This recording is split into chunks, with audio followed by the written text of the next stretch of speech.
ये कहानी अनोखी की है, जिसके नाम का अर्थ तो अनोखा था, लेकिन उसकी जिंदगी दुखों की एक साधारण और घिसी-पिटी दास्तां बनकर रह गई थी। एक टूटी हुई छत और सीलन भरी दीवारों वाले घर में अनोखी अपनी माँ और छोटे भाई के साथ रहती थी। उसकी माँ एक विधवा थी, लेकिन उसके दिल में अपनी बेटी के लिए ममता की एक बूंद भी नहीं थी। हर सुबह अनोखी की आंखें सूरज की रोशनी से नहीं, बल्कि माँ की गालियों और थप्पड़ों से खुलती थीं।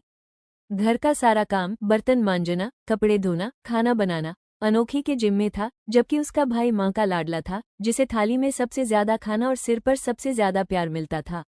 अनोखी की माँ का चाल चलन मोहल्ले की चर्चा का विषय था।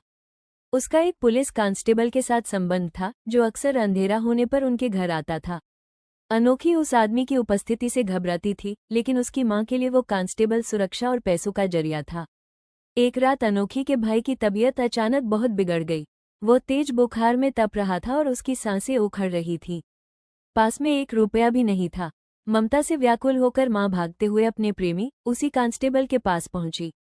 कांस्टेबल ने उस वक्त तो मदद कर दी और इलाज के लिए मोटी रकम दे दी।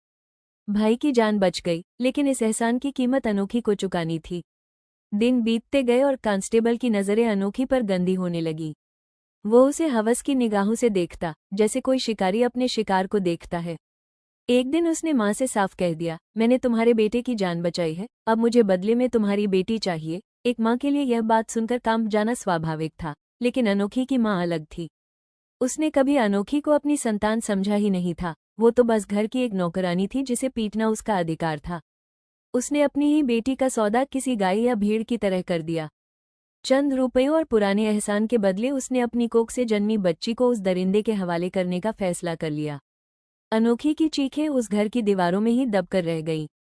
ये कहानी इस कड़वे सच को बयां करती है कि हर माँ बाप भगवान नहीं होते और न ही हर कोई सम्मान का हकदार होता है।